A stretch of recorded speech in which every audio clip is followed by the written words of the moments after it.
এক নম্বর প্রশ্ন, প্রাকৃত পৈঙ্গল এর কবি কে?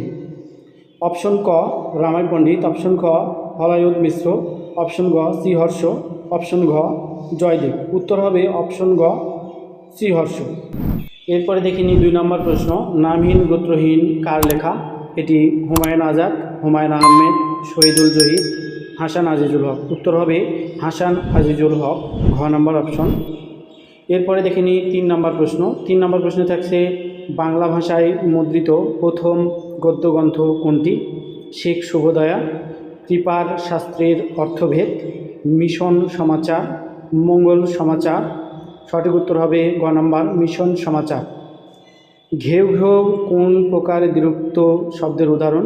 অব্যয়ের দ্বিরুক্তি, সমার্থক দ্বিরুক্তি, ধনাত্মক দ্বিরুক্তি, শব্দের দ্বিরুক্তি।